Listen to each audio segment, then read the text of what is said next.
Assalamualaikum warahmatullahi wabarakatuh. Waalaikumsalam. Bismillahirrahmanirrahim. Tabarakalladzi nazzala al-furqana ala 'abdihi liyakuna lil 'alamin nadhira. Allahumma shalli wa sallim ala sayyidina Muhammadin wa ala alihi wa sahbihi ajmain. Amma ba'du. Yang sangat saya hormati Habib Hasan Toha Putra Al-Munawwar, Bapak Rektor, Bapak Direktur RSI, semua pengurus yayasan yang saya hormati, juga teman-teman baik yang putra maupun putri yang kami hormati. Niki ngaji bareng ya, terus ini bukan acara diskusi tapi acara nopo? Ngaji. Saya mau ngaji tentang ayat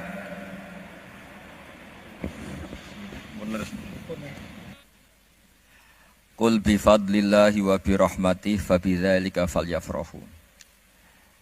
Ajarkan Muhammad atau katakan Muhammad pada umatmu, sebaiknya atau seharusnya mereka hanya gembira dengan melihat fadlnya Allah dan rahmatnya Allah. Ini harus kita pahami mulai dari konstruksi yang paling pokok, yaitu akidah. Dua ahwal itu satu perilaku sosial. Tiga mutammimat, sesuatu yang tidak pokok tapi kita butuhkan dalam mengawal hidup ini. Saya beri contoh, orang itu sampai maksiat itu karena cari kesenangan. Misalnya baru penat itu, ingin seneng, ada orang yang macam-macam lah, ingin melihat maksiat, apa itu pornografi, apa nyabu, apa macam-macam. Itu sebetulnya agama punya konsep yang luar biasa, yaitu seharusnya seseorang itu gembira dengan ketaatan. Lalu pertanyaannya, caranya gembira gimana? Gembira itu mudah.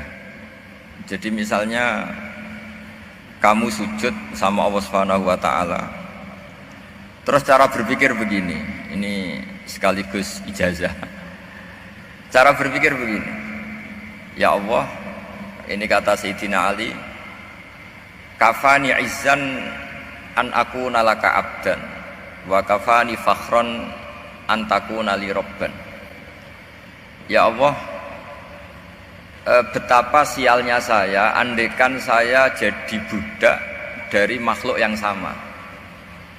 Misalnya sampean itu seorang kiai atau rektor atau doktor atau orang terpelajar, kemudian kamu jadi budak atau hamba dari makhluk yang setara, betapa hinanya saya. Maka kata Sayyidina Ali, ya Allah, saya ini cukup bahagia, cukup bangga karena jadi budak, jadi hamba dari zat yang super atau yang maha super. Ini kok Allah Subhanahu wa ta'ala. Sehingga ada kebahagiaan yang luar biasa karena menjadi hambanya Allah Subhanahu wa ta'ala. Setelah bangga dengan jadi hambanya Allah, maka kita akan malu. Malu misalnya, kok saya bahagia itu nunggu melihat pornografi, melihat maksiat. Itu terus menjadi malu. Kenapa saya bisa didikte oleh hal-hal seremeh itu? Ya, kita malu karena didikte oleh hal-hal yang seremeh itu. Karena kita didikte oleh nafsu. Jadi izzatun nafsi, satu harga diri seseorang itu harus dihidupkan untuk hanya tunduk kepada Allah Subhanahu wa ta'ala. Sehingga Nabi itu melatih satu logika tarkul ma'asi. Nabi itu dulu ketika ada seorang pemuda yang, ya karena mungkin pemuda ya, dia itu mau masuk Islam, tapi uniknya kata pemuda tadi, saya masuk Islam tapi asal dibolehkan bebas zina. Jadi ini agak sableng gitu. Jadi mau masuk Islam syaratnya dibolehkan apa? Zina atau free sex gitu. Karena orangnya agak hiper. Itu Nabi tidak langsung mengancam dengan neraka, enggak. Ketika mau pamit gitu, semua sahabat melarang. Mah itu jangan, kamu jangan sowan Nabi. Itu permintaan yang enggak masuk akal.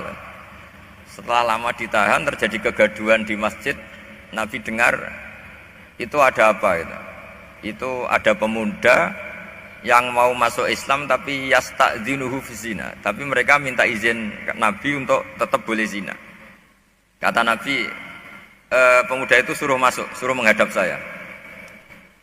Ketika menghadap Nabi, saya ulang lagi, ketika menghadap Nabi, Nabi mengajarinya itu luar biasa. Nabi tidak langsung mengancam dengan neraka atau dengan azab itu enggak. Tapi kata Nabi, atuhibbuhu li ummik. Kamu suka kalau ibu kamu itu jadi demenannya orang banyak. Oh enggak ya Nabi, yang demen ibu saya tak bacok kan. Karena ini ya agak preman, di mana-mana orang nakal agak preman. Terus atuhibbuhu li bintik. Kamu suka kalau putri kamu ya digitukan orang-orang. Oh ya enggak Nabi, yang gitukan putri saya tak bacok. Atuhibbuhu li kholatik. Kamu suka kalau bule kamu digitukan. Atuhibbuhu li ammatik. Kamu suka kalau saudara bapak kamu digitukan. Nabi itu mengeset ya. Cara sekarang itu otak mungkin. Nabi itu meluruskan otaknya anak muda itu betapa buruknya zina. Cara bahasa Arab ditakbih. Betapa buruknya zina. Kamu suka kalau korbannya ibu kamu, putri kamu, bude kamu, bule kamu. Sehingga orang itu matur ya hasbuka ya Rasulullah, ini sudah cukup. Saya tidak pernah melihat sesuatu seburuk zina. Jadi fa'alqallahu fi qalbihi bughdha zina. Kemudian Allah meletakkan di hatinya, menanamkan benci zina. Sehingga akhirnya pemuda tadi menjadi iffah, menjadi menghindari zina. Artinya begini ya, ini mungkin yang lolos dari para kita sebagai dai, kita tidak belajar banyak tarbiyahnya Rasulullah Shallallahu Alaihi Wasallam. Jadi kalau kita benci maksiat itu jangan hanya ditahdzir, ditakutkan neraka, itu enggak. Jangan hanya itu, tapi di logika. Ini Pak, Oh, sama iya. kurang dekat. Oh, iya. Sama kurang dekat. Jadi kalau kita menghindari maksiat itu selain karena takut azab, itu ada logika, ada rangkaian pikiran yang menjadikan kita anti satu perbuatan apa maksiat. Jadi misalnya gini ya, kira-kira ginilah kalau contoh gampang itu. Ada orang gitu ya, nyanyi dengan pakaian yang mungkin pornografi gitu. Mungkin pemuda-pemuda ingin melihat itu, tapi bisa diobati gini. Kok enak dekne mergawe kok tak bayar ya, aku kehilangan duit. Meskipun dengan logika yang agak serampangan, yang penting menjadi kita ini punya harga diri untuk tidak tergantung hal-hal seperti itu.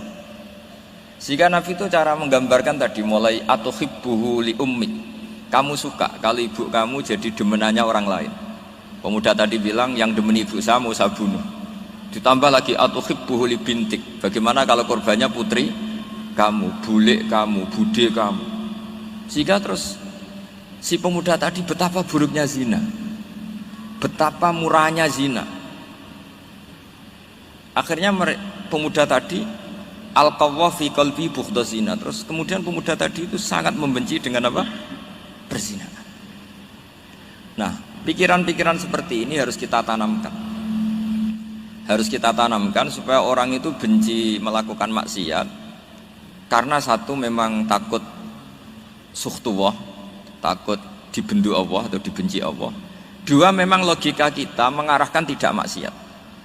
Nah ini yang terkait Unisula yang nangani kedokteran, nangani medis. Sesuatu yang dilarang Allah itu pasti madharat. Maka untuk melarang seseorang bergantung sama narkoba misalnya atau hal-hal yang bahaya pada fisik, itu satu tentu bagi ahlullah, tentu karena takut Allah. Tapi banyak masyarakat yang memang benar-benar bisa meninggalkan narkoba karena efek buruknya narkoba, efek buruknya ganja. Itu kita tanamkan sedemikian rupa bahwa itu mengakibatkan sakau, mengakibatkan tidak sadarkan diri, mengakibatkan kebangkrutan ekonomi, macam-macam. Sehingga mereka benar-benar benci sama yang namanya narkoba. Jadi di antara manhajul Quran itu kalau mentakbih, memburuk-burukkan maksiat itu mesti dikritik innahu kana fahisyah, innahu kana fahisyata wa maqta wa sa'a sabila, innahu kana fahisyata wa sa'a sabila, diulang beberapa kali. Sehingga dibutuhkan kecakapan untuk menganggap satu hal yang buruk itu fahsyah, sesuatu yang enggak rasional, sesuatu yang tidak positif, sesuatu yang pasti berdampak negatif. Sehingga kalau misalnya tadi dibacakan oleh Qori kuntum khaira ummatin ukhrijat linnasi ta'muruna bil ma'ruf wa tanhauna 'anil munkar. Untuk berhenti dari kemungkaran itu satu takbihun litilkal munkar atau litilkal munkarat, bahwa munkarat itu kita cap, kita stigmasi bahwa itu buruk sekali. Seperti Nabi mengajarkan pemuda tadi, masa kamu suka ibu kamu digitukin lelaki lain, putri kamu, bulik kamu, bude kamu, sehingga orang ini pikirannya termindset betapa buruknya zina. Sama seperti kita sukses memindset betapa buruknya narkoba, betapa buruknya bahan-bahan terlarang. Begitu juga seterusnya, terus pengkhianat dan sebagainya. Tapi problem manusia adalah dia itu akan mencari kebahagiaan atau kesenangan sesaat. Maka caranya gimana? Keinginan senang lewat maksiat ini dilawan dengan nyaman dengan taat. Saya ulang lagi, nyaman dengan taat. Sehingga ulama dulu punya kalimatul munajat, artinya kalimat hubungan pribadi sama Allah yang menjadikan orang itu nyaman. Dan ini yang diajarkan kitab-kitab tasawuf. Kitab tasawuf itu sukses mengajarkan melihat alam raya ini semuanya nyaman, termasuk yang mengecewakan. Itu dianggap nyaman. Saya berkali-kali mengajarkan ilmu ini karena ini musalsal ila Rasulillah SAW. Itu pernah suatu saat Imam Ahmad itu dipanggil sama tetangganya, anak muda. Tentu Imam Ahmad ini orang yang sangat soleh, sangat waroi, sangat tunduk sama perintahnya Allah dan Rasul. Pemuda tadi manggil, ya Ahmad, datang ke rumah saya. Imam Ahmad datang. Setelah sampai ke pemuda tadi, sudah pulang lagi, saya tidak butuh kamu. Pulang lagi. Setelah sampai rumah dipanggil lagi, ya Ahmad, datang lagi. Datang lagi. Oh, saya tidak jadi butuh, pulang lagi. Sampai 3 kali. Dan itu perangai ekspresi Imam Ahmad itu atau ulama lain yang sesoleh beliau itu nyaman, indah. Beliau tetap senyum-senyum, nyaman itu. Beliau tidak tersinggung, tidak terprovokasi, pokoknya tidak tersinggung, kelihatan nyaman. Lama-lama pemuda ini terus tanya, ya Ahmad, kamu saya perlakukan seperti ini kok tidak tersinggung? Kamu senyum-senyum saja, happy-happy saja. Jawabnya Imam Ahmad itu unik. Wahai pemuda, saya kamu panggil itu senang sekali. Karena kata Nabi, kalau kamu iman dengan Allah dan Rasul, maka hormatilah tetangga. Jadi saya senang. Karena nuruti perintah Allah untuk menghormati tetangga. Jadi tidak ada urusannya dengan kamu. Kagetnya kayak apa? Jadi dipanggil tetangga ya senang karena melakukan perintahnya Allah dan Rasul, yaitu ikramul jar, fal yukrim jarahu. Disuruh pulang, kamu ingin saya pulang, ya saya pulang. Disuruh datang, ya saya datang. Jadi saya tidak tersinggung, saya tidak ada urusan dengan kamu. Urusan saya dengan Allah Subhanahu wa Ta'ala. Itu kalau bapak-bapak istrinya ngomel terus sabar itu ya bagus. Saya tidak punya urusan. Kalau kamu terprovokasi oleh istri, berarti kamu didikte oleh makhluk. Masa seorang rektor didikte makhluk? Kan tidak keren. Apalagi seorang habib didikte makhluk, kan nggak keren. Yang bisa mendikte kita hanya Allah Subhanahu wa Ta'ala. Dan Allah mendikte kita, mengajarkan kita wa ashiruhunna bil ma'ruf fa in karihtumuhunna fa asa an takrahu shay'an wa yaj'alallahu fi khairan katsira. Jadi cara melihat istri kita bawel itu atau cerewet, alhamdulillah ini ada pahala tanpa modal, cukup sabar. Kalau istri kamu sedang mesra malah mintanya ke mall, malah biayanya tinggi. Murah mana dapat pahala dimarahin sama saat mesra minta ke mall? Milih yang pertama kan? Nah ya itu tidak usah modal itu. Ya gitu aja. Jadi kalau istri sedang marah bawel, anggap saja ini rezeki. Dapat pahala tanpa apa? Biaya. Nah, kalau pas rukun malah nantang ke mall, biayanya malah tinggi. Jadi ulama dulu itu melihat dunia itu happy. Pernah Imam Syafi'i dikasih tahu, orang yang tadi nyium tangan kamu ya, itu di rumah menghujat Anda. Jadi dia sopan hanya di depan Anda, kalau di luar menghujat Anda. Jawabnya Imam Syafi'i lucu. Ya baguslah. Yang cerita ini kaget. Kenapa bagus ya Abu Abdillah? Kalau manggil Imam Syafi'i ya Abu Abdillah. Ya berarti saya masih wibawa, di depan saya tidak berani katanya. Jadi dipandang enteng saja. Jadi kalau kamu di depan kamu istri kamu tidak berani belanja, tidak ada kamu belanja banyak, anggap saja Anda wibawa. Jadi enteng saja. Pernah Imam Syafi'i dikasih tahu, separuh dari kampung Anda itu gak suka kamu. Ya bagus lah. Kenapa? Oh nak rukun malah bakal utang katanya gitu. Kira-kira yang utang itu yang rukun apa yang neng-nengan? Yang rukun. Jadi enteng saja. Masyhur itu makalahnya Imam Syafi'i. Waman asa'a ilaika faqad atlaqaka. Orang yang berbuat buruk sama kamu berarti membebaskan kamu. Kalau saya sedang nenengan sama Habib Hasan Toha Putra, beliau naik Alphard nggak nawarin saya sah karena baru nenengan. Tapi kalau sedang rukun malah harus repot mana? Rukun sama ndak rukun? Repot rukun sebetulnya. Jadi Imam Syafi'i itu happy saja. Kalau sedang rukun sama tetangga ya dianggap rukun itu satu kenikmatan, sedang tidak rukun ya dianggap satu kenikmatan. Jadi orang dulu itu serilek itu melihat dunia. Kalau kita kan enggak, ego. Wah saya ini suami kok dimarahin istri. Wah ini egonya bangkit. Padahal egonya bangkit itu ada kebodohan di situ. Yaitu seorang rektor didikte seorang istri, seorang makhluk. Apalagi kalau Anda daftar wali itu tidak akan jadi wali. Ini wali kok tunduk sama makhluk. Karena didikte apa? Makhluk. Maka Imam Ahmad ketika tetangganya bully gitu ya santai saja, beliau happy. Ketika pemuda tadi iskal janggal, kenapa kamu nggak tersinggung ya Ahmad? Memangnya saya harus tersinggung gimana? Kan tak panggil tidak jadi, tak panggil tidak jadi. Hei pemuda, saya ini tidak punya urusan dengan kamu. Saya nuruti kamu karena perintahnya Allah. Saya senang melakukan perintah Allah, harus berbaik sama kamu. Sampai 3 kali. Jadi kebahagiaan ini pula yang harus kita latih dalam melakukan ketaatan. Tapi kalau kita sudah tidak bahagia dengan taat itu bahaya sekali.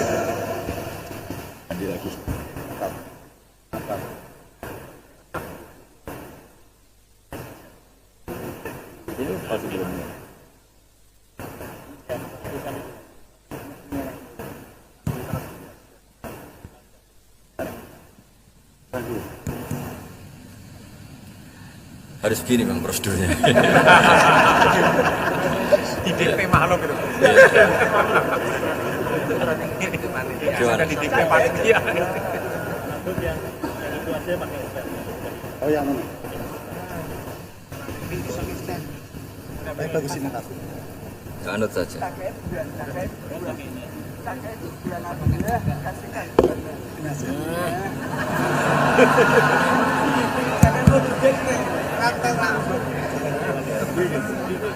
Ya. Sudah, ini sudah bisa. Oh, sudah, ini sudah benar. Untungnya kiainya latihan jadi wali, jadi gak tersinggung. Kalau ndak ini sudah masalah ini. Paling ndak kan baru ngajarkan gitu, masa ada bisa meraktekkan gitu. Jadi pura-pura soleh. Tapi memang obsesi saya terbesar atau cita-cita saya terbesar memang setiap ngaji saya ingin orang mukmin semuanya itu bahagia. Dengan bahagia itu mereka tidak neko-neko ingin mencari kebahagiaan lewat jalur apa maksiat. Sehingga dalam konstitusi ulama yang ditulis di kitab-kitab usul fikih, dan itu kitab yang saya kaji, selalu saya kaji, itu membela-bela sesuatu yang mubah itu sampai luar biasa. Karena melihat mubah itu, misalnya Anda tidur itu berstatus mubah, Anda bermain catur berstatus mubah, Anda rileks sama teman jagongan semalam dengan teman rektor atau dosen atau yayasan, itu melihatnya bukan mubah tapi tarkul maksiyah. Misalnya saya semalaman asik musamarah itu jagongan malam sama Habib Toha Al-Munawwar, itu Allah ngitungnya bukan wah ini jagongan ngalor ngidul tidak penting tuh, tidak. Malam itu bahak tidak ke dugem, tidak ke tempat maksiat. Sehingga ada ulama yang mengatakan mubah itu enggak ada. Saya ulang lagi, mubah itu tidak ada. Kan umumnya ulama bagikan wajib, ya kan, haram gitu. Terus diantaranya mubah, sunat, makruh. Ada ulama yang mengatakan mubah itu tidak ada.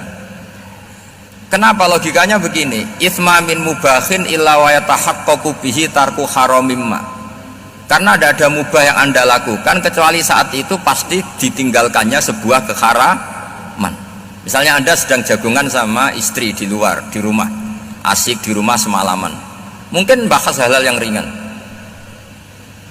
Mungkin melihat sinetron atau apa yang ringan. Tapi di situ terjadi Anda meninggalkan ke tempat-tempat maksiat.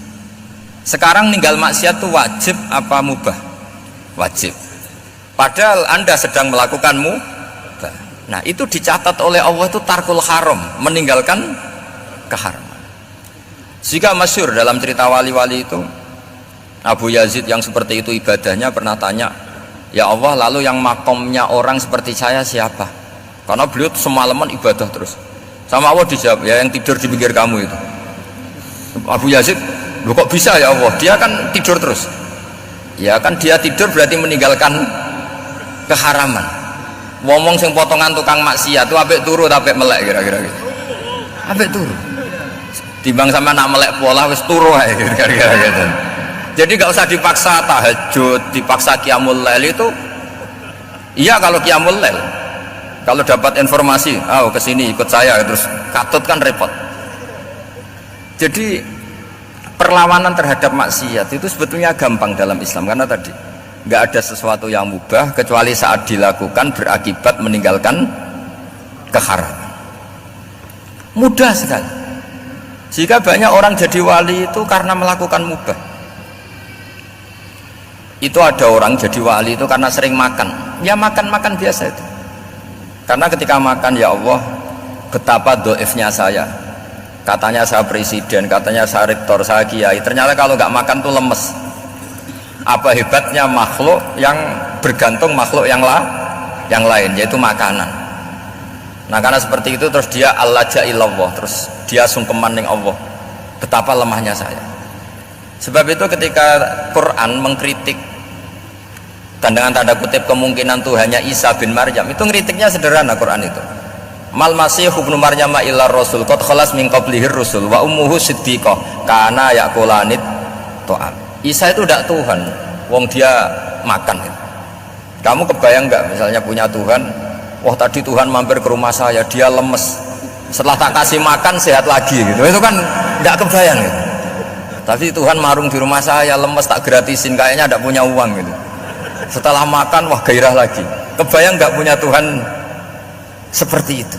Sehingga Quran kalau gojlok sederhana, karena yakulanit to'am. Sehingga wali-wali itu kalau makan itu sadar lemahnya dirinya, betapa dirinya tergantung makanan. Sesuatu yang tergantung itu artinya tidak hebat, tidak Tuhan. Jadi untuk menjadi wali, untuk menjadi dapat ridhonya Allah itu sebenarnya sederhana.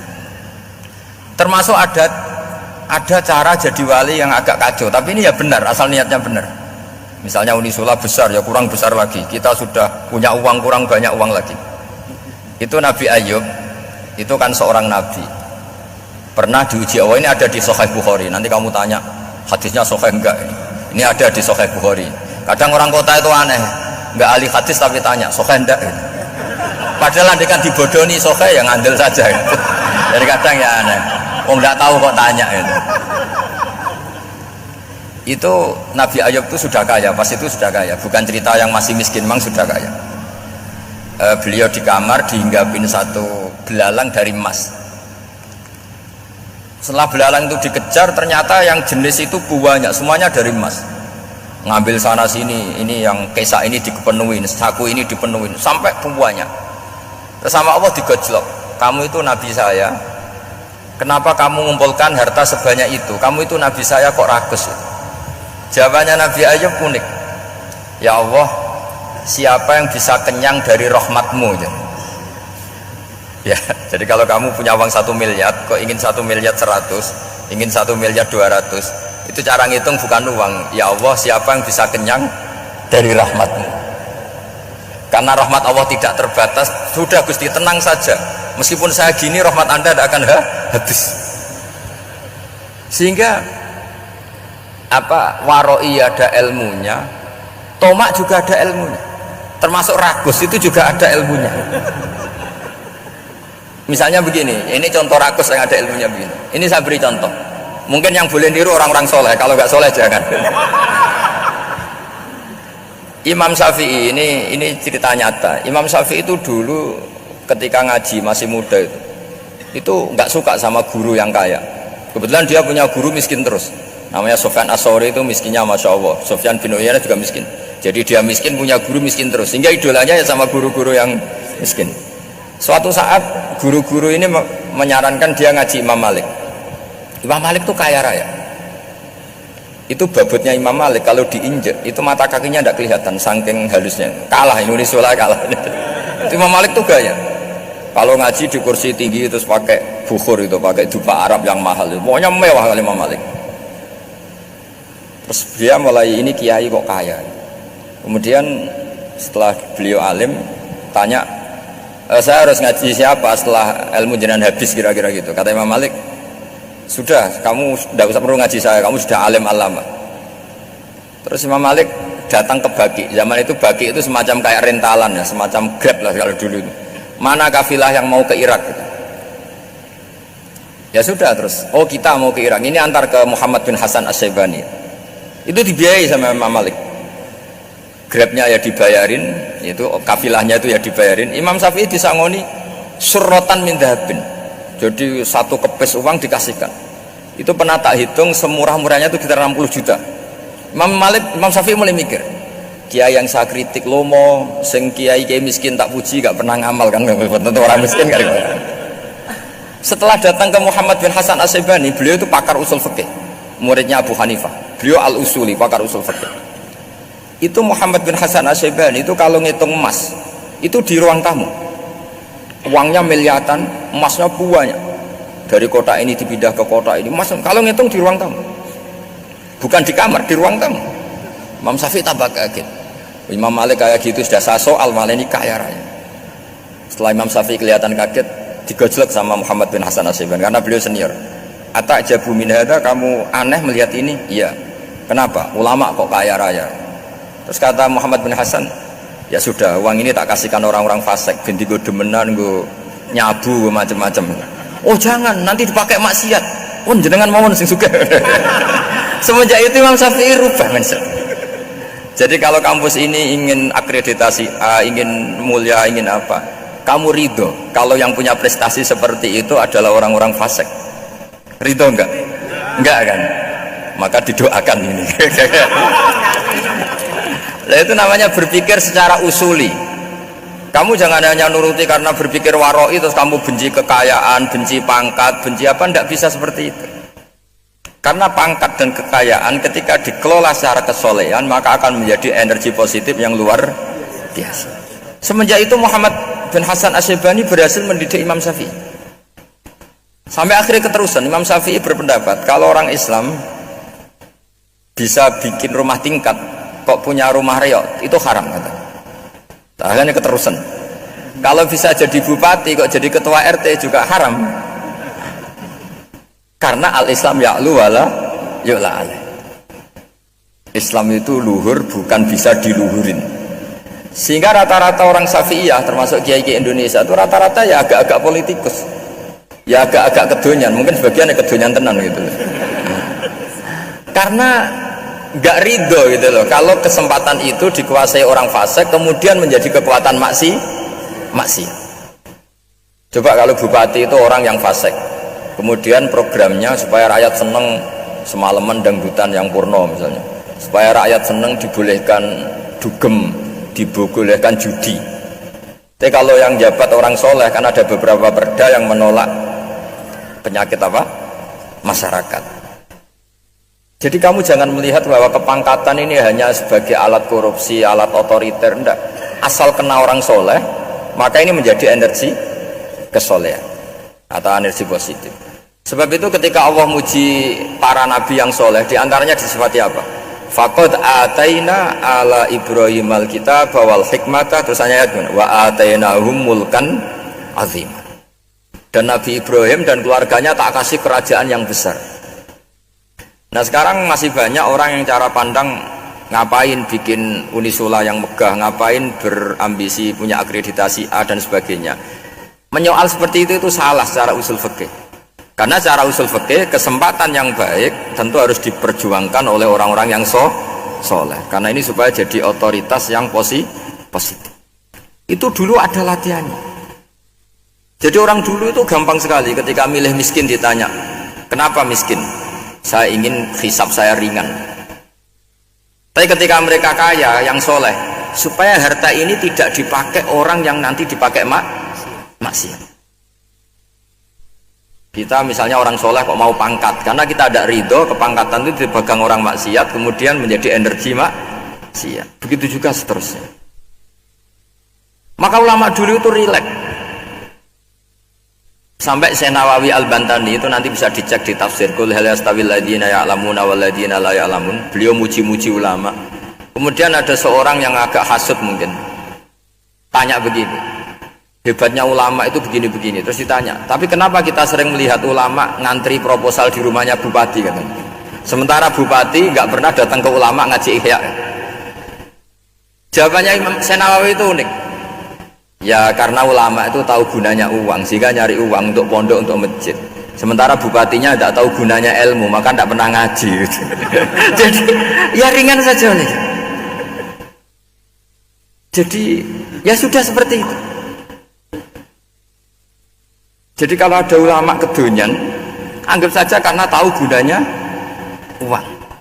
Jadi kenapa ulama ngantri di kabupaten, bukan bupati ngantri di ulama? Jawabannya karena ulama tahu gunanya uang, sementara bupatinya nggak tahu gunanya ilmu. Ya kira-kira gitulah. Ada ustadz tidak ganteng, kesem-sem rondo cantik, karena tahu gunanya ustadz itu.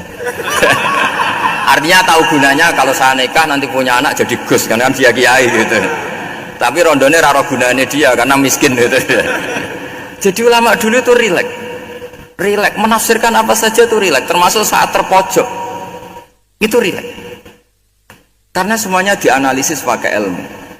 Sehingga ciri utama wali itu apa? Ala inna awliya Allahi la khaufun alaihim walahum yahzanun. Enggak ada rasa takut, enggak ada rasa gampang. Karena melihat sesuatu itu gampang saja. Seorang lagi melihat sesuatu itu gampang saja, ringan. Saya beri contoh ya betapa pentingnya mindset ya, cara berpikir. Orang itu menjadi kikir itu karena nganggap hidup itu lama dan uang itu penting. Kalau zaman Nabi itu sederhana kalau melihat hidup. Pernah suatu saat Nabi itu punya jatah makan, karena Nabi itu hidupnya juga pas-pasan. Jadi Nabi itu unik. Beliau di satu sisi kaya raya, bisa ngurmat Abu Hurairah, Ammar, Suhaib. Ashabu Sufa itu dirawat Nabi semua. Itu kan kaya, bisa ngerawat sekian orang. Tapi di sisi yang lain untuk pribadinya beliau miskin. Kadang nggak bisa makan hari itu. Tapi di saat yang sama bisa merawat ahlus sufah. Jadi keliru kalau orang hanya cerita Nabi itu miskin, untuk makan dirinya aja susah. Itu keliru. Kelirunya kalau tidak diteruskan, tapi Nabi mampu menghidupi ahli sufah. Singkat cerita, jatah makannya Nabi itu dikasihkan orang. Ketika Nabi ditanya, ya Aisyah, makanan jatah saya di mana?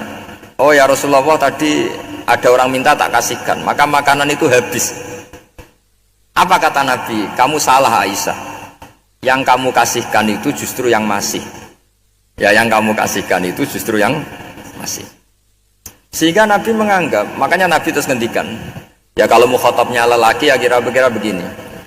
Wahallaka min malika illa ma akalta fa'afnaita wala bista fa'ablaita. Terus tanya wa tasaddaqta fa'abqaita, kata Nabi. Harta kamu ya kamu makan kemudian ke WC jadi kotoran, atau punya pakaian mewah nanti rusak. Wa tasaddaqta fa'abqaita. Ada yang kamu sedekahkan, yaitu yang abadi sampai akhir. Sehingga banyak pengusaha yang mencintai saya setelah tak ajari hadis itu. Misalnya punya uang 1 miliar karena dia spekulan atau pedagang rawan bangkrut, disedekahkan ke masjid 50 juta, yaitu yang abadi. Jadi kalau suatu saat bangkrut, dia masih punya uang 50 juta di akhirat. Jadi Nabi itu mengajari sedekah itu apa? Ya sedekah itu pengabadian uang. Kalau kita kan enggak, bilang sedekah itu nguras uang. Itu pikirannya setan, dan pikirannya orang Islam. Itu cara berpikir setan, bukan cara berpikir umat apa? Sehingga Sayyid Ali Zainal Abidin itu kalau ada orang minta, kemudian beliau ngasih, itu beliau bilang gini, marhaban biman hamala zadi ilal akhirah. Matur nuwun nggih jenengan sing beto sangu kula nate. Jadi dianggap teller saja. Orang yang minta uang beliau itu dianggap tukang nyatet bank ini. Karena sudah ditabungkan, ya sudah. Kalau kita kan enggak, wah pengemis tuh ganggu gini-gini. Kecuali pengemis profesi ya mungkin kita agak-agak enak. Pada zaman akhir tuh ada pengemis apa? Profesi, jadi repot teman. Terus tak beri contoh lagi kebahagiaan ketika kita milih Islam moderat. Islam kita diajarkan guru-guru kita, utamanya oleh guru kita Mbah Maimun. Saya juga sering ketemu beberapa ulama dunia, termasuk Habib Umar. Saya juga ikut sowan ke sini pas beliau sama Habib ini Hasan Toha Putra di sini sama orang-orang moderat itu cara berpikir juga luar biasa indah. Beliau pernah cerita ya, beberapa ulama lah, banyak yang cerita itu. Saya pernah diceritani seorang alim ketika ada orang ekstremis itu mau ngebom di tempat maksiat. Kebetulan yang maksiat itu kebanyakan ya orang Islam. Karena di negara yang mayoritas Islam. Ditanya sama Syekh Sa'rawi. Syekh Sa'rawi itu mufassir top di mana? Mesir. Ini mau tak habisin karena mereka orang Islam kok maksiat terus. Terus ditanya sama Imam Sa'rawi, laumatu ala khini ma'asihim aina masiruhum. Kalau mereka mati dalam keadaan maksiat, mereka kemana? Ya ilanar, mereka pasti masuk neraka. Terus ditanya sama Imam Sa'rawi, wahal masiruhum ilanar muradun nabi amlah. Punya umat maksiat kemudian mati masuk neraka, itu yang diinginkan Nabi apa enggak? Ya tidak aja. Ya sudah, enggak usah dibom, ditunggu tobatnya kata. Karena kalau mati dalam keadaan itu ke neraka, dan itu tidak yang diinginkan Rasulullah Shallallahu Alaihi Wasallam. Terus ekstremis ini menjadi tobat, tidak berpikir ekstremis pas. Jadi orang itu harus berpikir mindset yang baik. Meskipun kadang berpikir baik itu ya agak-agak kacau. Ada seorang wali majdub itu kalau berdoa agak kacau, tapi nggak bisa dibantah. Masyhur itu doa itu. Ini sekaligus ijazah, tapi kalau sebelum wali nggak boleh. Itu datang ke makamnya Rasulullah SAW. Terus doanya itu begini, ya Allah sekarang terserah engkau. Ya Allah sekarang terserah engkau. Jika saya kamu jadikan orang soleh, jika saya engkau jadikan orang soleh, maka surra habibuk, maka kekasihmu ini senang. Yang susah musuhmu yaitu setan. Tapi kalau engkau menjadikan saya orang fasik, maka yang susah kekasihmu, yang senang musuhmu. Jangan punya dua pilihan itu. Wah itu kan doa tapi kayak teror itu. Ya jadi berdoa di Raudhah. Wah itu pasti mandi itu karena agak-agak maksa Tuhan itu. Ya Allah, engkau punya dua pilihan. Jika saya jadi orang soleh, maka kekasihmu ini senang, musuhmu yang susah yaitu setan. Tapi jika saya jadi orang fasik, maka musuhmu yang senang, kekasihmu yang susah. Mohon terserah jenengan, mau menyenangkan kekasihmu apa menyenangkan musuhmu gitu. Kira-kira gimana? Kalau tertarik boleh doa itu dipraktekkan. Tapi kayaknya kalau copy paste itu gak keren apa? Jadi dulu orang itu muamalah sama Allah dan Rasul itu rileks. Rileks itu nyaman karena ya tadi kul bi fadlillah wa bi rahmati fa bidzalika falyafrahu. Sehingga Imam Izzuddin bin Abdissalam itu ngendikan innalladzina yarmunal muhsanatil ghafilat. Di antara kebaikannya ibu-ibu atau mbak-mbak ini harus berstatus ghafilat. Perempuan-perempuan pelupa. Ghafilat itu pelupa. Pelupa dari kenikmatan maksiat sehingga mereka in dengan taat. Misalnya ada ibu-ibu atau mbak-mbak atau juga bapak-bapak tahajud, kemudian nyaman dengan tahajud itu. Kira-kira terbersit enggak ingin maksiat? Enggak kan, karena sudah nyaman dengan tahajud, dengan taat. Maka dibutuhkan kenyamanan dalam beribadah. Sebab itu ala bidzikrillahi tatmainnul qulub. Makanya saya termasuk kiai yang setiap ngaji itu happy, seneng. Karena ini untuk kampanye, seneng dengan ngaji, dengan taat itu sudah luar biasa. Kayak apa kalau mereka senengnya kalau nunggu melakukan maksiat. Jadi termasuk bentuk perlawanan kita terhadap maksiat adalah usahakan kamu tuh bahagia, senang dengan taat. Istiqnas billah, mu'anasah billah, farah billah, itmi'nan tumakninah billah, sehingga ini mencukupkan kita tidak berkebutuhan maksiat. Meskipun kita ya manusia, pasti suatu saat atau sudah pernah maksiat. Serasa diceritakan lah, itu mesti gitu. Lah orang-orang dulu itu orang yang sukses mengelola bahagia ma'allah wa billah walillah. Sehingga wali-wali dulu itu jadi wali itu tidak mesti karena ibadahnya banyak, itu enggak. Mereka orang yang ibadahnya itu biasa sekali. Ulama-ulama dulu ibadahnya biasa sekali. Tapi qulubuhum ma'allah, hatinya itu ma'allah. Itu ada seorang wali itu jadi wali, Umar bin Abdul Aziz, yang dikenal khamisul khulafa. Khulafa. Di luar khulafa ar-rasyidin 4, di antara yang soleh adalah siapa? Umar bin Abdul Aziz. Itu ketika mau meninggal, itu senangnya bukan main. Itu semuanya nangis, beliau senang. Terus tanya, kenapa kamu senang? Memangnya saya kalau mati itu kemana aja? Ila khairi madhubin ilah, ke zat terbaik. Dibang urip mbek kowe bolet atau mbek arhamur rahimin ya. Yaitu Allah Subhanahu wa taala. Jalaluddin Ar-Rumi ketika mau meninggal itu muridnya nangis semua, beliau marah. Kamu harusnya pesta karena saya mau ketemu kekasih saya, malah kamu tangisi, goblok sekali kamu, katanya.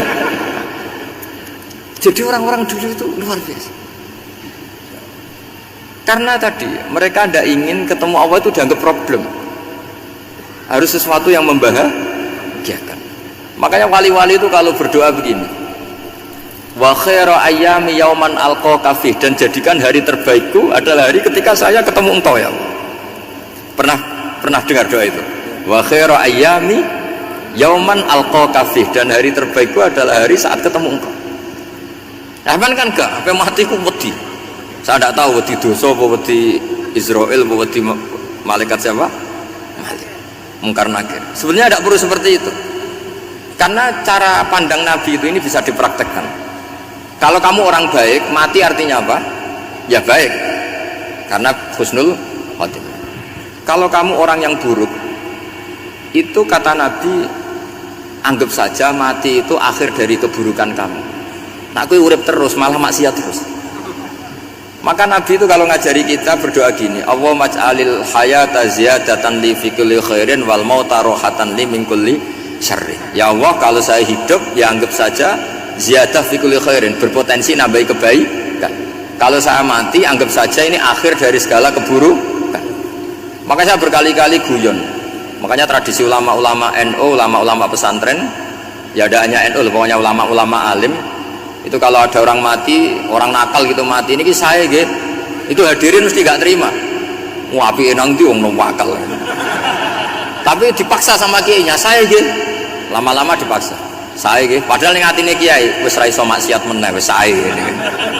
Karena dengan mati berarti saya sudah tidak bisa maksiat lagi. Jadi Nabi melihat hidup dan mati itu segampang itu. Kalau al hayata ziyadatan li fi kulli khairin wal mauta rohatan li min kulli syarr. Coba kita ke depan itu kan ada potensi zina, potensi korupsi, potensi maksiat. Yang bisa menghentikan potensi itu apa coba? Mati ya, udah pinter ya. Sudah maju berarti. Berani mati. Berani. Tapi jangan di sini ngel-ngelo panitia. Artinya yang selama ini kita risau dengan kematian, dengan apa? Nabi ngajari kita tadi, Allahumma maj'alil hayata ziyadatan li fi kulli khairin wal mauta rohatan li min kulli syarr. Ya Allah, jadikan hidup ini sebagai bekal menambah kebaikan, dan suatu saat kalau saya mati, semoga itu akhir dari segala keburukan. Jadi artinya Nabi itu ngajari kita itu positif terus. Sama seperti ulamanya tadi. Nak lagi rukun mbek tonggo ya sanggep ae kanca keapian. Nak nenengan ben ra utang ngoten. Dadi pokoke penak terus itu lho. Nak bojo lagi ngamuk alhamdulillah gak ngajak blonjo. Nak pas rukun ya alhamdulillah kok lagi rukun. Jadi gampang semua.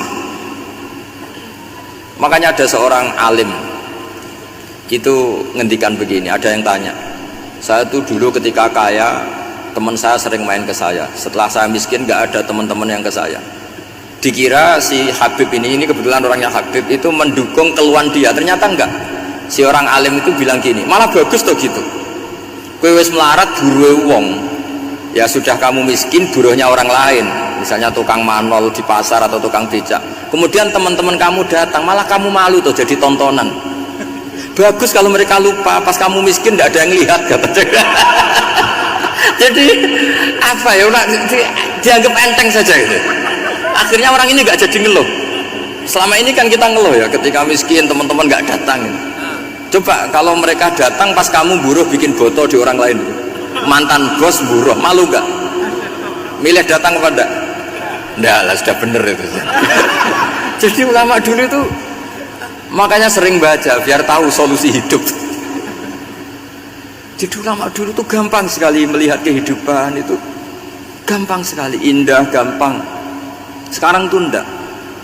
Orang itu cara berpikir nuruti nafsu, itu yang bahaya. Makanya Quran kritik ara'aita man ittakhadha ilahahu hawa. Orang yang cara berpikir itu nuruti hawa nafsu. Kalau zaman Nabi, zaman sahabat, zaman ulama itu enggak seperti itu. Sehingga cara berpikir itu mudah. Makanya kata Nabi absyiru ya ma'sarul muslimin, kata. Kamu harus senang ya ma'sarul muslimin. Allah sekarang buka pintu langit yang sebelumnya enggak pernah dibuka. Dan Allah yubahi bikum malaikata, dan Allah membanggakan kamu kepada para malaikatnya. Kenapa? Umatnya Muhammad, umatnya Rasulullah Muhammad SAW itu kalau sampean kepengen mati setiap saat itu baik, itu resepnya gampang kata Nabi. Addu faridotan wantazoru ukhra. Jadi Allah memberitahu, ya Muhammad, umatmu ini luar biasa. Jadi misalnya tadi kita sholat subuh, ditanya, bahak kamu sekarang ngapain? Nunggu sholat duhur ya. Setelah sholat duhur ditanya lagi nunggu apa asar. Sehingga faman kana hijratuhu ila Allah wa rasulih fa hijratuhu ila Allahi. Jadi kalau ya sudah ini tak ijazahkan, kalau setelah sholat subuh nunggu apa? Duhur. Setelah duhur nunggu. Sehingga ketika kita mati itu statusnya penunggu sholat. Tapi kamu kan enggak miskin, kenapa? Penunggu kaya. Ya itu enggak masuk surga ya. Penunggu kemapanan. Berarti kan menunggu sesuatu yang seleranya nafsu. Beda kalau penunggu sholat, berarti kamu di dunia menunggu ritual ibadah. Maka diantara ijazahnya Nabi apa? Addu faridotan wantazoru ukhra, melakukan satu fardu, kemudian kita menunggu tugas berikutnya. Jadi niati saja setelah subuh nunggu apa? Duhur. Setelah duhur, meskipun kita di perapatan, apa? Nunggu asar. Tapi ya asar betul, jangan nunggu tok pas asar enggak. Jadi sebetulnya umat ini gampang sekali. Jadi diantara kebanggaan Allah, yubahi itu Allah bangga dengan malaikatnya adalah umat ini adalah addu faridotan wantazoru ukhra, melakukan satu fardu kemudian menunggu fardu yang lain. Dari mengkhidmati kampus, ingin mengkhidmati masyarakat, dari satu masyarakat lokal Semarang menjadi sampai sekarang sampai Banjarmasin, Unisula mau bikin kampus di sana terus gitu. Dari satu tugas ke tugas yang lain. Makanya Islam diajarkan setelah satu tugas selesai, faida faruh tafan. Jadi sehingga hidup kita itu dinamis, dari satu kebaikan menunggu kebaikan lain, dari satu kebaikan menunggu, sehingga hidup kita ngapain? Nunggu satu kebaikan. Ini sudah masuk faman kanat hijratuhu ila Allah wa rasulih fa hijratuhu ila Allahi wa rasulih. Sehingga orang bayangkan kalau kita direkam Allah, Gusti kula ampun mati nak dereng sugih. Wis melarat puluhan tahun, sakit, nunggu sesuatu sing sifatnya nafsu, kepengin sugih. Sugih tok aja cukup. Tahu burono wong sing tahu ngenyek ndekne lho, itu kan urung-urung wis dendam. Saya belum mau mati sebelum kaya dan buruhkan orang yang pernah melecehkan saya. Wis ngono akhirnya mati urung sugih. Berarti wis fakir matine hasud. Mau itu ngenes dunia akhirat kan kira-kira seperti. Kamu santai aja kalau fakir berarti meringankan hisab karena ada banyak harta. Yang mau dihisab papanya enggak punya apa-apa. Jadi saya mohon sekali ya, Islam itu mengawal kebahagiaan.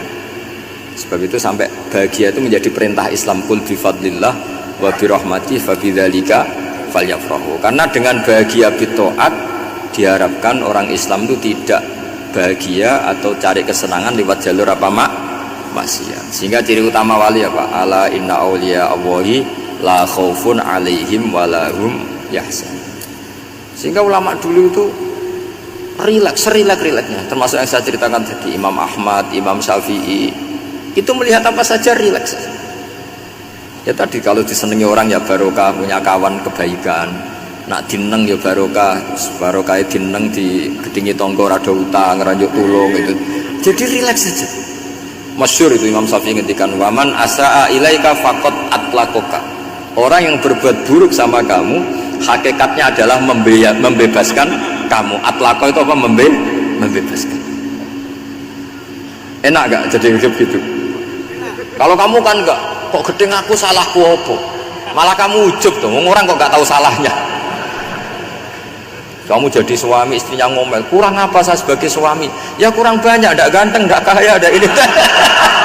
Malah kalau diterangkan malah parah toh. Ya sudah, rileks saja. Kalau dia ngomel ya tadi, alhamdulillah dapat pahala tanpa apa? Biaya. Terus ngomel kan butuh energi, paling yang tidak kuat 3 jam. Nanti juga berhenti apa? Sendiri. Terus ambil nilai positifnya, misalnya ngomel sama suaminya, bagus lah. Kalau ngomel sama tetangga malah kayak apa gitu aja udah. Jadi ulama dulu itu gampang sekali melihat hidup. Rasulullah ya gitu, melihat hidup tuh gampang saja. Ketika tanya, ya Aisyah apa ada sarapan? Tidak ada ya Rasulullah, ya sudah saya tak puasa. Jadi enteng saja. Kadang-kadang beliau ingin puasa, ya puasa sunat, ada sarapan nggak jadi puasa. Rileks. Nabi itu rileks. Kalau ngajari kebaikan juga rileks. Nah sekarang itu banyak orang yang karena mungkin kurang baca, Islam itu kayak menjadi aturan yang bengis, yang repot, yang mengekang. Itu tidak seperti itu. Yuridu wa bikumul yusra wala yuridu bikumul usra. Allah menghendaki agama ini mudah. Sehingga ada sahabat diimami Mu'ad itu baca Baqarah. Sahabat ini pekerja petani, mufarokoh ditinggal. Ketika Mu'ad lapor, ya Rasulullah ini ada orang munafik, tengah-tengah sholat mufarokoh saya ditinggal. Yang disalahin itu tidak yang ninggal tapi Mu'ad. Afattanun anta ya Mu'ad, kami itu tukang fitnah, masa ngimami petani pakai surat Baqarah. Jadi yang disalahkan ini imamnya. Kalau kamu jadi imam, sholatnya ya yang cepat. Makanya terus banyak orang kecepatan karena tadi. Jadi Nabi itu enteng sekali. Jadi apa ya, Nabi itu beda dengan yang kita bayangkan, beda. Nabi pernah ngaji di masjid, kemudian ada tetangga lewat pakai cangkul ke kebun. Semua sahabat gerutu, ini orang tidak benar, ada Nabi ngaji ditinggal saja ke kebun, tidak ikut ngaji. Jawabannya Nabi, tidak, itu bagus, itu ikut sunnah saya. Kenapa ya Rasulullah? Dia kerjanya nyari halal, dan untuk menghidupi keluarganya itu juga ajaran saya. Sehingga yang ngaji ya ajarannya Nabi, yang nggak ngaji karena kerja mencukupi keluarga juga ajarannya Nabi. Segampang itu. Kalau kayaknya kamu kan, wes gak roh akhlak kan gitu. Nabi rileks saja nggak gini. Sampai bisa lihat itu di Ihya, di bab Fadhailul Kasbi. Makanya ini penting sekali supaya orang itu berpikir Islam atau mendakwahkan Islam itu berdasar sanad. Ya, yang muttasil yang pernah dilakukan Rasulullah Shallallahu Alaihi Wasallam. Semoga barokah. Assalamualaikum warahmatullahi wabarakatuh. Waalaikumsalam warahmatullahi wabarakatuh. Insyaallah. Halo. Terima kasih kami sampaikan atas pencerahan yang disampaikan oleh Gus Baha. Alhamdulillah ini masih ada waktu yang sangat panjang sehingga kita akan buka sesi tanya jawab.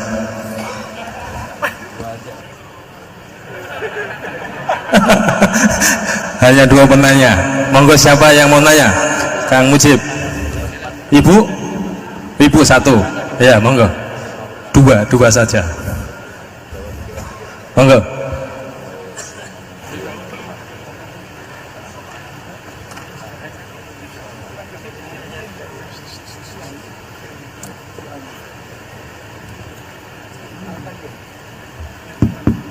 Assalamualaikum warahmatullahi wabarakatuh.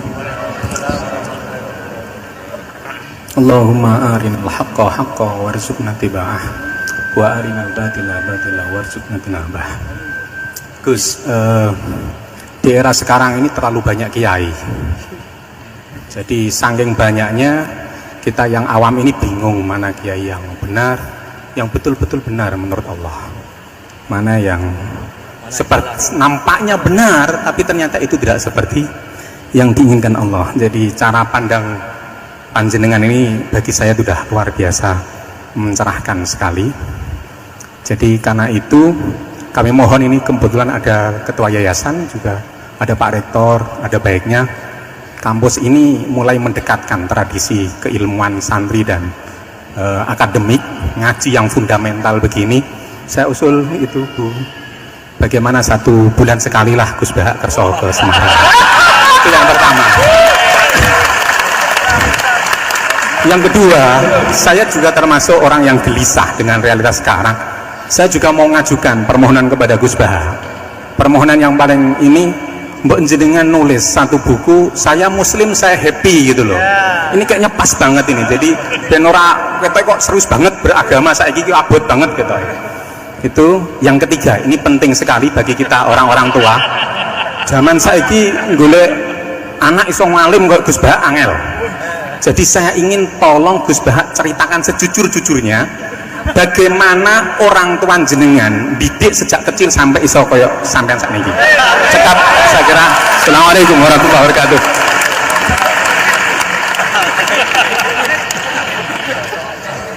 Yang kedua, monggo. Mohon dibantu mic.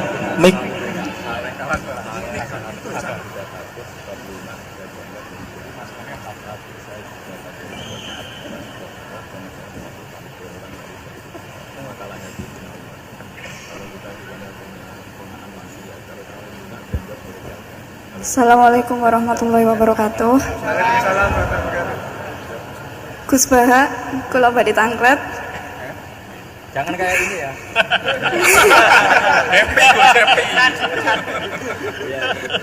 Untuk perempuan, hakikatnya menutup aurat niku pripun? Soalnya kula gedeh teman niku rata-rata santri tapi kok mboten menutup aurat secara sempurna. Nah, kula pengen ngertos ilmune niku sing jelas pripun. Sampun.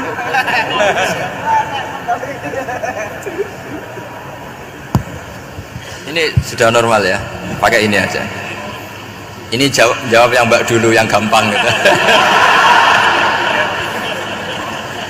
Ya yang jelas itu satrul aurat itu ada yang fisik ya, kayak menutup aurat dalam mazhab Syafi'i kita tahu auratul mar'ah fis sholat itu ada pengecualian ilal wajah wal kaffain. Tapi kalau kharijah sholat adalah jami'u badaniha dalam mazhab Syafi'i. Tapi dalam sebagian ulama mengatakan ilal wajah wal kaffain tetap termasuk istisna di luar sholat. Itu dari segi fisik ya atau zahir. Tapi sebetulnya juga harus dilakukan satrul aurat secara maknawi, menutup sesuatu yang buruk. Artinya kan gini ya, aurat itu kan sesuatu yang buruk kalau kelihatan gitu. Sehingga misalnya kasus di beberapa negara mungkin fisiknya sudah benar ditutupin tapi mungkin tetap maksiat. Tapi ada yang gugat, yang penting nggak maksiat meskipun buka aurat, ya keliru, buka aurat sendiri sudah maksiat, itu malah aneh lagi gitu. Tapi yang jelas filosofi hijab atau satrul aurat itu usahakan yang zahir maupun yang apa? Batin. Karena Indonesia itu memang agak unik. Saya sering ketemu peneliti dari beberapa negara, meneliti Indonesia itu paling pusing. Kadang ada orang yang auratnya biasa datang ke masjid, itu kan bingungkan malaikat, mau ditulis dosa itu ke masjid, mau ditulis toat itu buka aurat. Tidak tahu hitung-hitungannya gimana nanti. Tapi memang ya sudah seperti itu. Yang jelas standar aurat ya kita tutupin sesuai standar mazhab Syafi'i maupun mengikuti yang tidak apa Syafi'i. Tapi filosofinya juga harus kita ikutin. Jadi dua-duanya harus kita ikutin sebagai perintah, bukan sebagai syarat. Itu beda loh, perintah sama syarat itu. Sebagai perintah, bukan sebagai syarat. Kalau sebagai syarat itu begini, syaratnya orang Islam tuh harus nutupi aurat begini-begini. Nanti kalau yang nggak gitu dianggap tidak Islam, itu menjadi ekstrim. Tapi kalau sifatnya perintah, ya perintah saja. yang enggak melakukan paling banter dianggap fasikoh atau tidak solihah, tapi tidak sampai menjadi keluar dari Islam. Ya jadi gitu ya. Jadi karena apa ya? Ya sudah seperti itu. Obsesi kita tentu ingin kesolehan sebagai perintah. Saya ulang lagi, jangan biasakan kalau ada aturan itu sebagai syarat. Misalnya gini, kowe nak ora alim ra anakku, itu bahaya. Mosok ora alim terus ora anakku, karena rata-rata orang itu udah alim gitu, nanti terputus dari bapaknya semua. Tapi hanya sifatnya perintahnya seorang bapak ke kita supaya alim.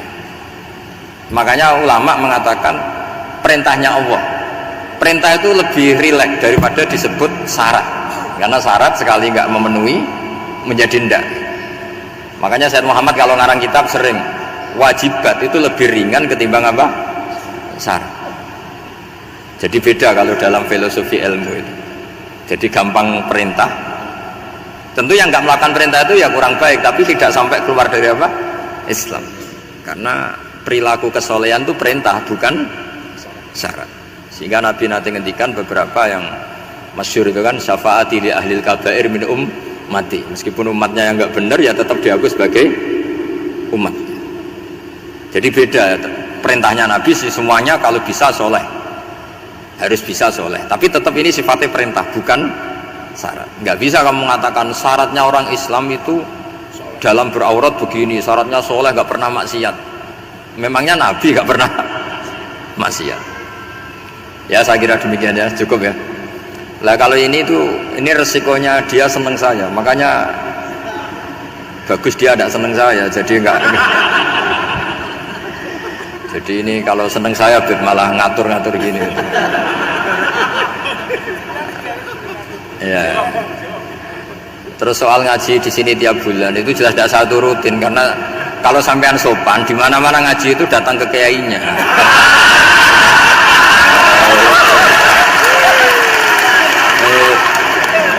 Itu kalau Imam Malik ada pertanyaan kayak anda dimarahin, al ilmu yu'ta la ya'ti. Jadi sumur itu didatangin, bukan sumurnya dipindah. Ini enggak sopan sekali.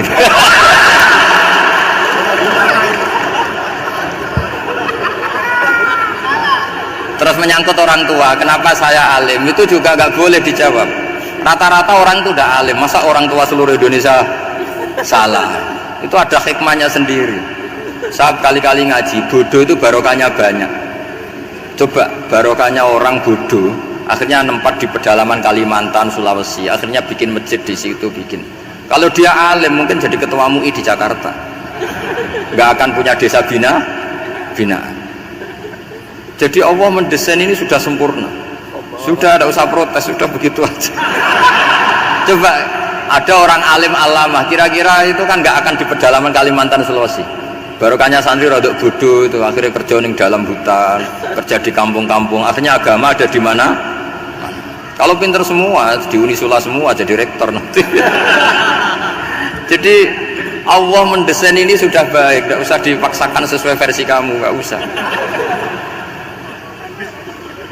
Jadi ya sudah, memang seperti itu. Jadi dulu zaman sahabat itu, saya cerita sedikit.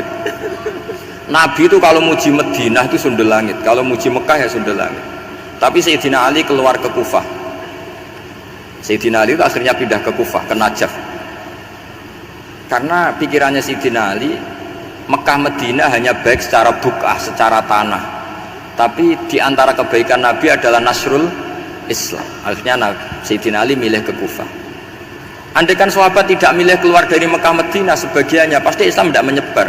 Karena semuanya tersentralisasi di Mekah dan Madinah.